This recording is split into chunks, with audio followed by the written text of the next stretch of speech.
Opposition parties in the Northwest say the 2024 State of the Province address was more of a talk shop. Acting Premier Nono Maloyi delivered the last address for the 6th administration at the North West legislature in Mahikeng. He touched on several achievements, including the Thuntsha Lerole service delivery program and challenges such as the unemployment rate. Newzroom Afrika's Refiloe Seboko has the details. Government is hard at work to fight crime and corruption in the province. Several high-profile cases, both in the public and private sector, are receiving attention. In the current financial year, 9 corruption and commercial crime cases were finalized and culprits convicted. We would like to commend our law enforcement agencies on their efforts to combat corruption and other acts of malfeasance. Let me, Madam Speaker, at this stage, apologize for the delays in the construction of the Nelson Mandela Drive in Mahikeng. Last year, myself, together with the MEC, accompanied by the Portfolio Committee, we visited this project and we were assured by the contractor that the project will be completed by December. And we are quite disappointed that the project is still not yet completed. After this sitting, myself and the MEC responsible, we will be visiting this project, just to understand from the contractor as to why he has not as yet completed this project. Acting Premier Nono Maloyi delivered the State of the Province address on Tuesday at the North West legislature in Mahikeng. This was the last address for the 6th administration. Maloyi says during this term, the province grappled with several challenges which impacted the lives of the residents. He, however, says progress has been made in addressing the housing backlog and road infrastructure. From 2019 to 2023, we have built 19,307 housing units. And by the end of last year, we had delivered 2,768 housing units. We have set aside 198 million to fund the eradication of 1,356 mud houses, of which 579 units have been delivered. We have now cleared all the hurdles that delayed the DL Plan floods projects.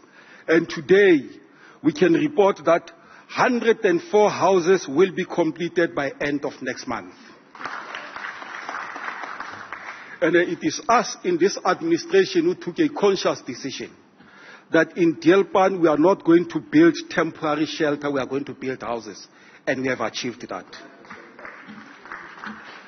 A further 317 houses will be built following the donation of land by Khosi Kohodi Molete of Bakolobeng and his traditional council. As part of addressing road infrastructure backlogs, 12 roads have been transferred to SANRAL for construction. This includes portion of roads on the N14 from Mahikeng to Vryburg and R30 that will cover Klerksdorp to Ventersdorp as well as Orkney. The remainder of these projects will be spread across Bojanala Platinum District, Ngaka Mudiri Molema and Dr. Kenneth Kaunda. Maloyi adds that healthcare services have been strengthened by making provisions for 5 more clinics in the province. We are strengthening our district health services by opening 5 more clinics in Itsoseng, Mokhalanweng, Marikana in Rustenburg, Hockfontein, Boikhutso and Steve Tshwete in JB Marks municipality this year. The closure of the Thusong District Hospital was inevitable. The hospital, Madam Speaker, was faced with serious structural flaws, coupled with the apparent dolomitic nature of the soil. Opposition parties are not convinced by the speech of Acting Premier Maloyi, saying it's all empty promises. They say some promises made during the previous State of the Province addresses are yet to be fulfilled. The state of health infrastructure in the province has collapsed. He comes here, he lies, while they have inherited everything else in the province that they got from the government of Thuntsha. They could not do anything. Rather, they're the ones who ensure that all the systems are dysfunctional and are substantially paralyzed. He speaks about 19,000 houses that they've built since 2019. That's actually a sad case. How do you come and boast that in a year you've only at least managed to build 4,000 over a period of 5 years? It was very sad. It's about time that he should have used that opportunity to apologize to the residents. Apologize for what? Apologize for the instability that is in the province. Apologize for all the promises that they've been making over the years. They promised to form a forensic unit in his office.